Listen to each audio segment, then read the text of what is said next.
Der var noget, du ville sige. Altså der, ja. Jægermeister. I fucker mit liv op, mand. Jeg fucker det op siden fucking 2002, mand. Jeg vågnede op, så jeg spillede på Rostock. Jeg vågnede op på Nørrebro. Jeg fik blackout i Rostock, vågnede op på Nørrebro. Fuck jeres lortesprit, mand. Det fucker mit liv op, mand. Jeg drikker det stadig, så hvis jeg har på ekstra plads, bare sig til. Men derudover, så bare slap af, mand. Fuck det. Hvad er du mest til? Jägerbomb? Shots? Blandet op med noget? Klokken 3 om natten, whatever random venner kommer gratis. Det er sådan det, jeg er mest til, faktisk. Det er sådan lidt det festivalsting. Fuck det, jeg drikker lort venligt. Har du noget? Det kan godt være. Har vi noget? Ej. Jeg er en usel tv-station, det skal lige sige. I kommer ikke engang med drinks til mig, fucker. Altså, jeg siger det bare. Jeg ved det godt. Vi prøvede at gøre noget ved det, men vi blev lukket ned, fordi de helst ville drikke for lige hegnet. Er der flere udtalelser om Jägermeister?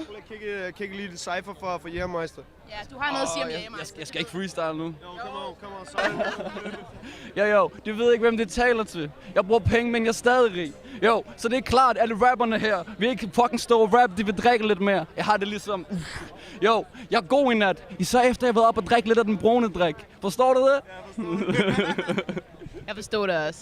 Yeah, land, one love.